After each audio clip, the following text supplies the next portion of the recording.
दोस्तों, हमारे मन में गंदे विचार क्यों आते हैं? हम नहीं चाहते, लेकिन फिर भी हमारे मन में गंदे विचार आते रहते हैं। लेकिन मन हमारा सबसे बड़ा दोस्त और मन ही सबसे बड़ा दुश्मन क्यों है?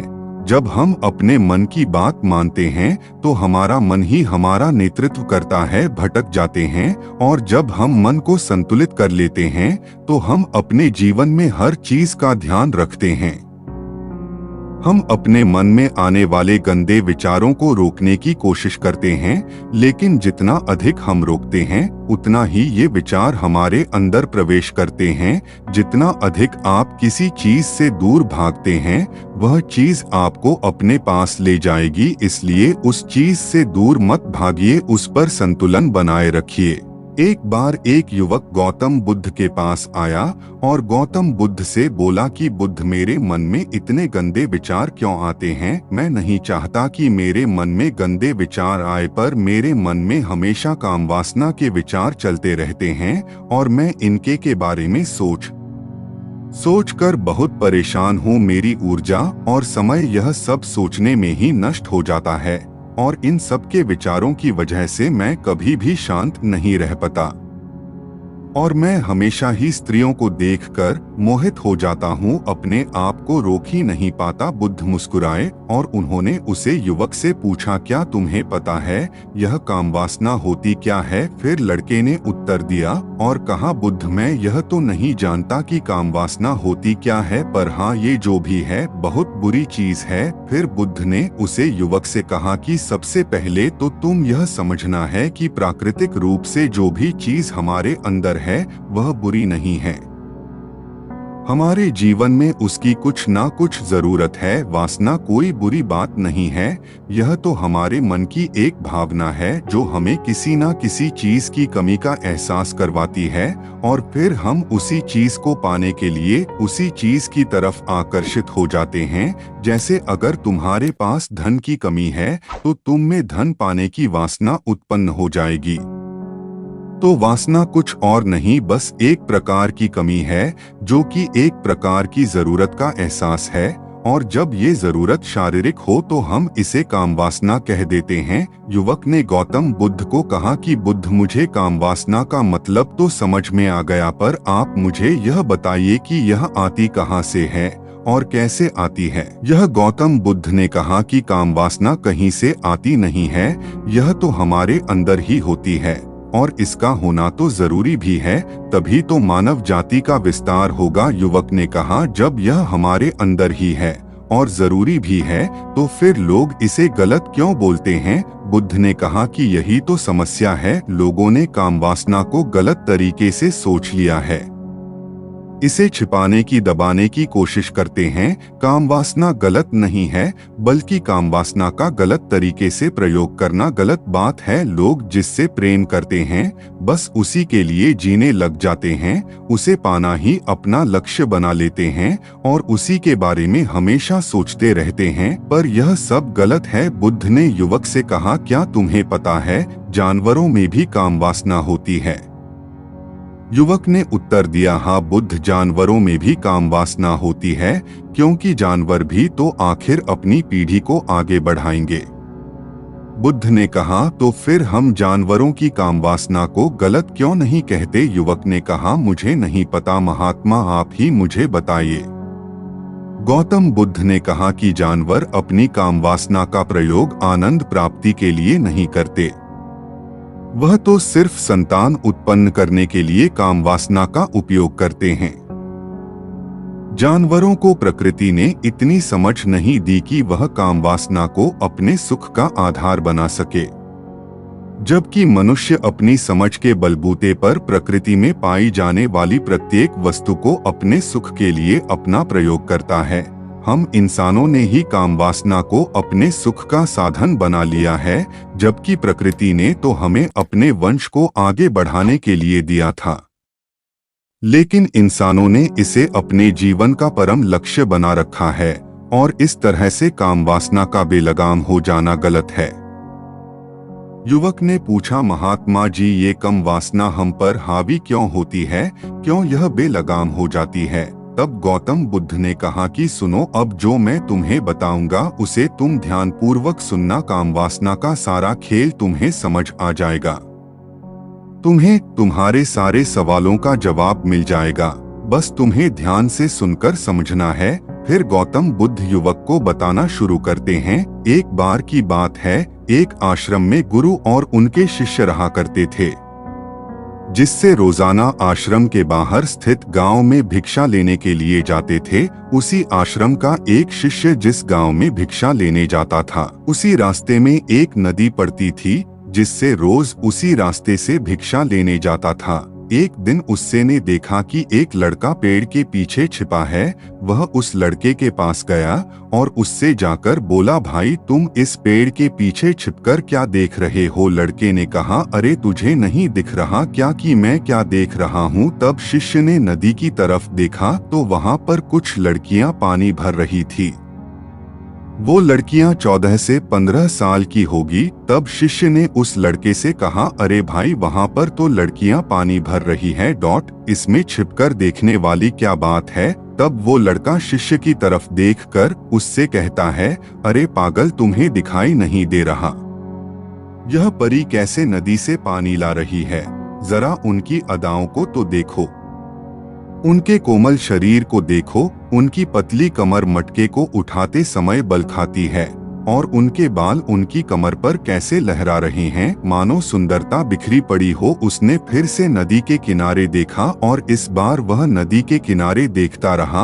अब कुछ भी दिखाई नहीं दे रहा था और वह बिल्कुल निडर था। उसे किसी भी चीज का कोई डर नहीं था।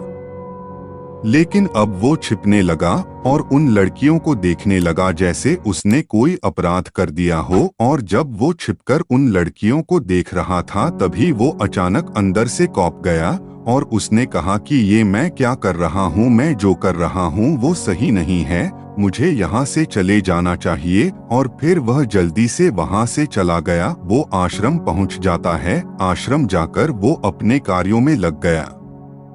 लेकिन जो अभी वह देखकर आया था, वही उसकी आंखों के सामने बार बार आ रहा था। उसके मन में वही दृश्य चल रहा था। उसका दिमाग सब कुछ देखने के लिए संघर्ष कर रहा था। उसका किसी भी काम में मन नहीं लग रहा था। सुबह होते ही वह रोज जल्दी ही भिक्षा के लिए आश्रम से निकल जाता और उस नदी के पास वाले पेड़ के पास जाता, जहां पर वह लड़का पहले से मौजूद रहता था। उसके साथ मिलकर लड़कियों को छुप छुप कर देखता था।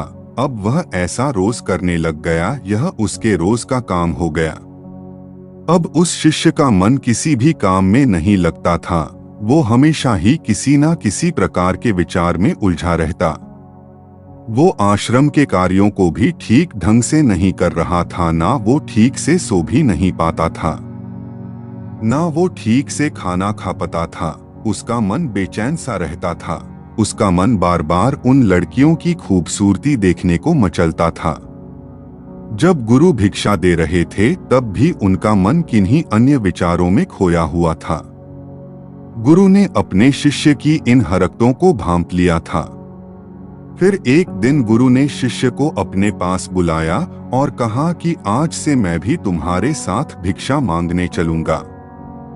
आप और मैं एक साथ भिक्षा मांगने जाएंगे।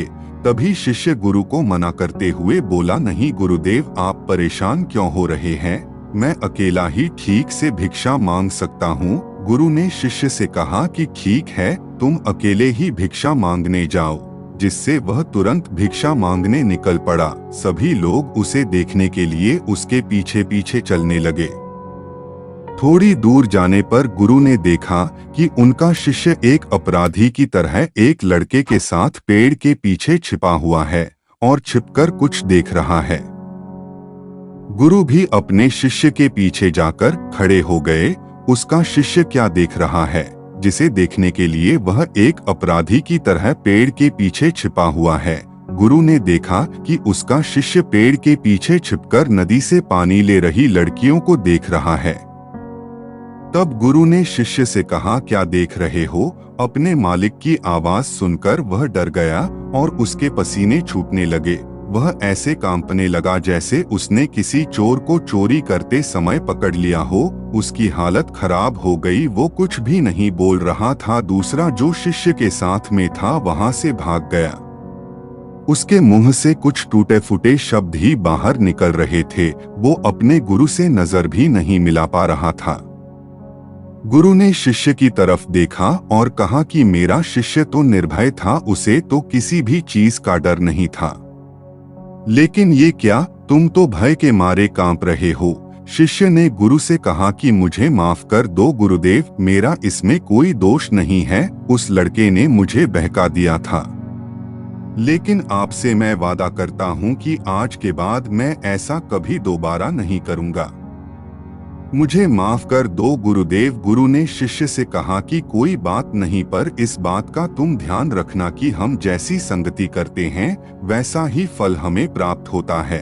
हम जैसी संगति करते हैं उसके विचार हमारे अंदर प्रवेश करते हैं, इसीलिए अच्छी संगति करो जिससे तुम्हारे अंदर अच्छे विचारों का प्रवेश हो।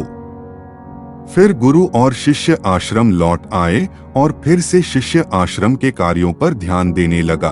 उसने उस रास्ते को छोड़ दिया और दूसरे रास्ते से जाने लगा। वो अपने काम को ध्यान से करता, लेकिन धीरे धीरे उसके अंदर क्रोध उत्पन्न हो गया और फिर वो दूसरे शिष्यों पर क्रोध करने लगा और बेचैन रहने लग गया।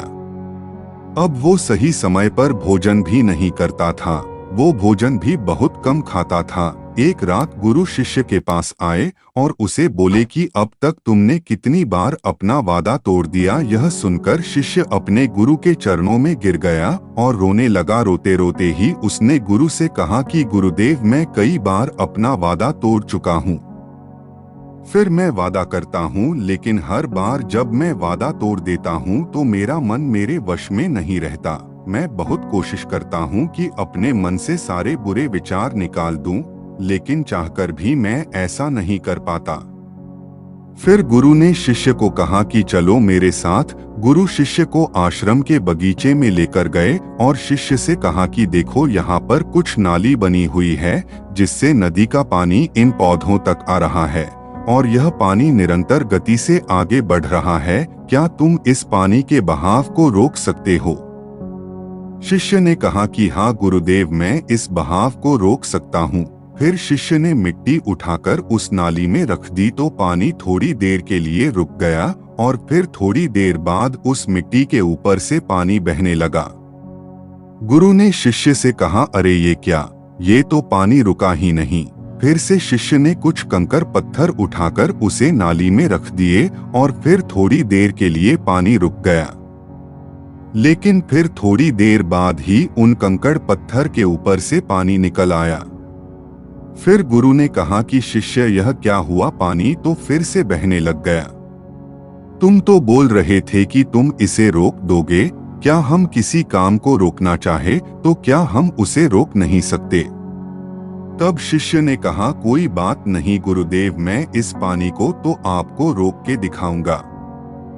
शिष्य फिर से एक बड़ा सा पत्थर लेकर आया और उसे नाली पर रख दिया और पानी रुक गया। तब गुरु से कहा कि देखा गुरुदेव, मैंने कहा था ना कि पानी को मैं रोक दूंगा। मैंने पानी को रोक दिखाया, आपकी बात मैंने पूरी कर दी। गुरु मुस्कुराए और बोले, अच्छा जरा ध्यान से देखो, पानी रुक गया क्या?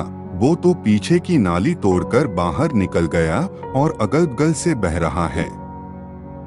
और ध्यान से देखो, इस पत्थर की आगे भी आ गया और ये पानी अपना रास्ता बदलकर फिर से आगे की तरफ जाएगा। और फिर थोड़ी देर बाद ऐसा ही हुआ। फिर गुरु ने शिष्य को समझाया कि तुम्हारे साथ भी तो ऐसा ही चल रहा है। तुम बार बार प्रयास कर रहे हो, बड़े से बड़ा प्रयास कर रहे हो, पर हर बार तुम्हारा प्रयास टूट रहा है और यह हमेशा टूटता ही रहेगा। तुम कितना भी बड़ा पत्थर रख लो, लेकिन पानी तो अपना रास्ता बना ही लेगा। यह सब देखकर शिष्य ने गुरु से कहा कि गुरुदेव, क्या कोई तरीका नहीं है जिससे मैं गंदे विचारों से बाहर निकल सकूं और यह मेरे मन में आए ही ना? गुरु शिष्य को एक नदी के पास ले गए जहां से उस बगीचे में पानी जा रहा था। गुरु ने शिष्य से कहा, वो पानी इसी नदी से जा रहा है, अगर हम यहीं से उसे रास्ते को बंद कर दें। जहां से पानी बगीचे में जा रहा है, तब क्या हम पानी को रोक नहीं सकते?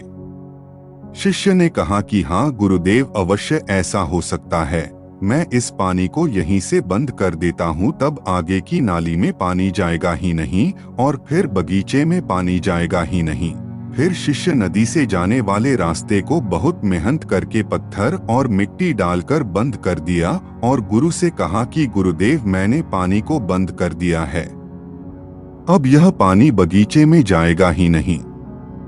तब गुरु ने कहा शिष्य से, अगर पानी बगीचे में नहीं जाएगा तो पेड़ पौधों को पानी कहाँ से मिलेगा? उन पेड़ पौधों को पानी की आवश्यकता है और उन पेड़ पौधों में कुछ पेड़ पौधे तो ऐसे हैं जिनको रोज पानी की आवश्यकता है, वह तो मुरझाकर मर ही जाएंगे, उनका क्या होगा? पानी तो हमें खोलना ही होगा।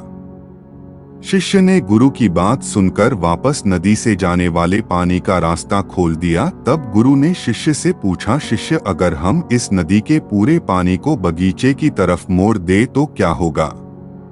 तब शिष्य ने जवाब दिया कि गुरुदेव, वहां पर जितने भी पेड़ पौधे हैं वो गलकर नष्ट हो जाएंगे, वहां पर कुछ नहीं बचेगा।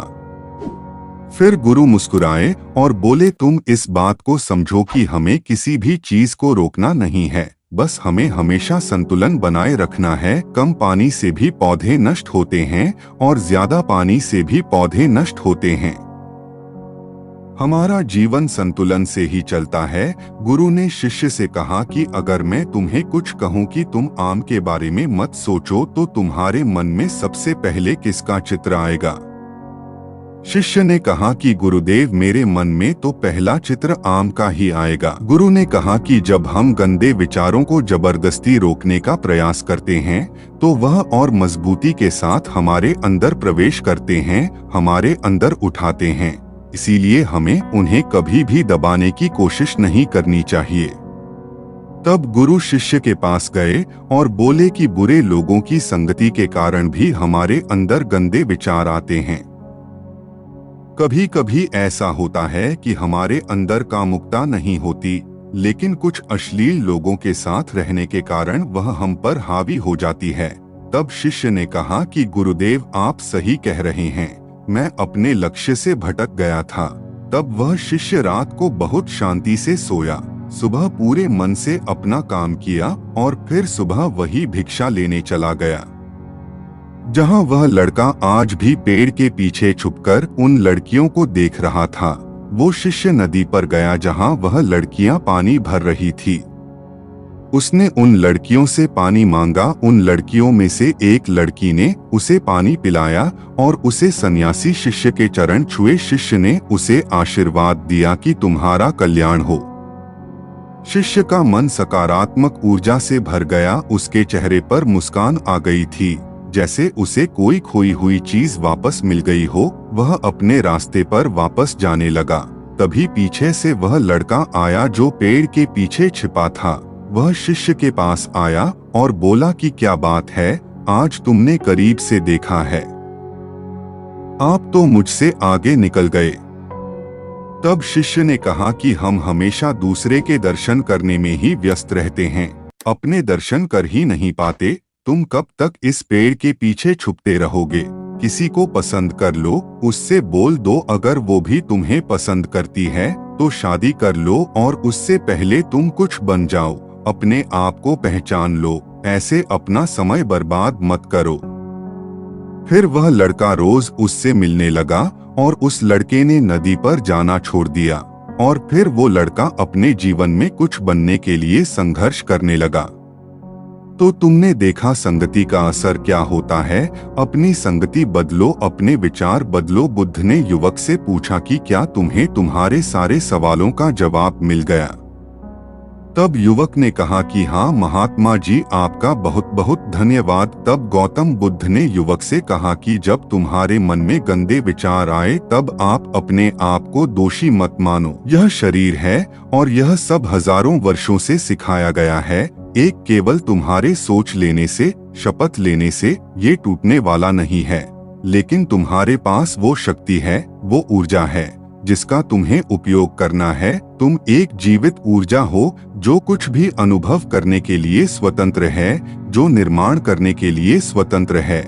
इसीलिए तुम अपने आप को पहचानो। यह बोलकर गौतम बुद्ध मौन हो गए और वो युवक वहां से चला गया। तो दोस्तों, कैसी लगी ये कहानी आपको कमेंट सेक्शन में जरूर बताना। वीडियो अच्छा लगा तो फ्रेंड्स और परिवार में शेयर करें और चैनल को सब्सक्राइब करना न भूले। तो मिलते हैं किसी अगली कहानी में, तब तक के लिए अपना ख्याल रखें। धन्यवाद।